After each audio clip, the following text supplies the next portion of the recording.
The Federal Reserve is predicting a recession later this year. Should you wait till then to buy a house? Great question. The goal of this video is to answer it. The Federal Reserve itself, in minutes from their March meeting, is telling us that due to fallout from the U.S. banking crisis, our economy could very well tilt into recession later this year. Tilt, what does that mean for an economy to tilt? Anyway, as a home buyer already facing high purchase prices and eye-watering interest rates, what does this nugget of news mean for your home buying plans? Should you buy a house during a recession or not? What is a recession? Well, the simple definition is this. A recession is when an economy experiences 2 consecutive quarters of negative growth, meaning GDP or gross domestic product shrinks for 2 quarters in a row. The fact is, back in 22, that's already happened, but most economists say we need more than just one metric. Other things to watch are rate of unemployment, wage increases and decreases, consumer spending, retail sales, and more. The official call that we've entered a recession comes from the National Bureau of Economic Research. So are we in a recession now? This is a fair question because, as I said a second ago, we had what appears to qualify for a recession in 2022 with negative growth in Q1 and 2, but then had GDP growth in Q3 and 4. And because the economy continued to heat up, the Fed kept raising rates to cool it off. Since March of 22, they've lifted rates 7 times and say they will continue to do so until an inflation target rate of 2% is reached. The Fed has stated many times they are committed to lowering inflation, period. Some say the Fed has gone too far already. Some say they haven't gone far enough. Either way, the message from the Federal Reserve seems to be warning in advance a recession is coming, to batten down the hatches, as they say. So how does a recession affect the housing market? The intended effect of high interest rates brought on by the Fed is to slow consumer spending on everything from TVs to cars to housing. And it's working because the homebuyer pool is essentially dried up.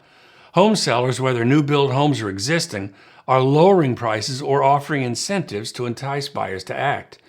Fewer qualified buyers means less competition, and the effect is prices begin to soften. During a recession, mortgage rates usually drop, but keep in mind, this won't happen until that magical 2% target inflation rate is hit. What's unusual in this particular circumstance, this point in time, is the inventory is low, partially because owners don't want to trade a low interest rate loan for a high interest one when they sell. The current rates are so high that fewer buyers can buy, so we have low inventory with dropping prices. That's the opposite of what you'd expect. Normally, low inventory means higher prices. The cure for recession is the Fed will lower interest rates to stimulate the economy to get things rolling again. But we aren't there yet. We're at this weird moment in time when our economic automobile is going way too fast, and now the Fed has hit the brakes and we're all thrown forward, hanging onto our seatbelts, waiting to see if we're going to crash and the wheels come off or just come to rest with smoking tires. You could call that a soft landing.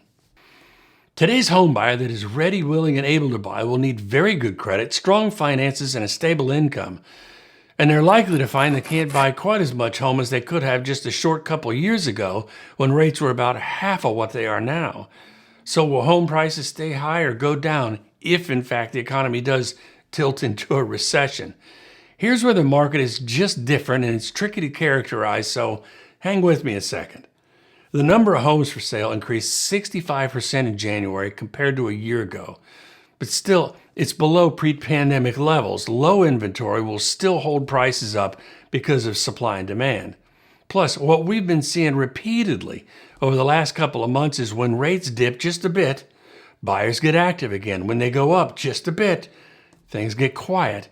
When you see headlines about loan applications increasing or collapsing, that's what's happening behind the scenes. The pent-up demand for houses is amazing. Being in a recession implies that many people will be hurt financially and unable to afford a new home. The increased affordability gap has grown because of higher prices. Where this market will be different is this. If we dip into a recession and the Fed chooses to cut rates to get things going again, buyers and sellers alike are going to come out of the woodwork to take advantage of cheaper money. Owners locked in by high rates will now sell and buy again. And buyers once locked out of buying because of high rates will charge back on the scene. Home prices won't drop much, but rates surely will. We're going to see home sales volume jump. So should you buy a house during a recession? This may sound harsh, but there will be two groups people will fall into. When and if a recession hits, there will be those that are less affected by it and those that are affected greatly by it. For those unaffected home buyers still in the market, here's what I believe they're going to find. Lower mortgage rates as the Fed tries to reverse course and energize the economy, so more borrowing power, more house for the same money. There will be more inventory because owners, once locked in by high rates, will finally be able to justify a new mortgage, so you're going to have more choices. As mortgage rates drop, buyer numbers will increase, so you may face more competition. So those more prepared will likely win the contract. But there remains to be seen if there will be a balance of sorts among those new sellers and new buyers brought to life by lower interest rates. That's a big question. In general, sellers will find buyers won't have much interest in homes that are overpriced or needing a lot of work. That means there's going to be homes with high days on market, and they'll stay unsold until the seller accepts overpricing, and selling as is doesn't work like it used to. The fact is, there's not much market for that anymore. That being said, those could be your very best deals, hiding in plain sight, waiting for a seller to come to their senses.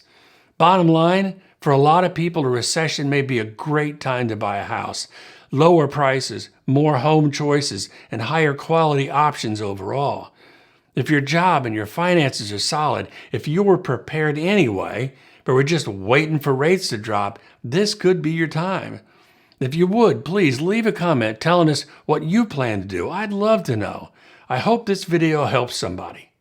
If you like this video, tell a friend, give it a like to help me spread the word, and subscribe so you know when the next one drops. As always, I appreciate you and your time. Thanks for watching. Talk to you soon.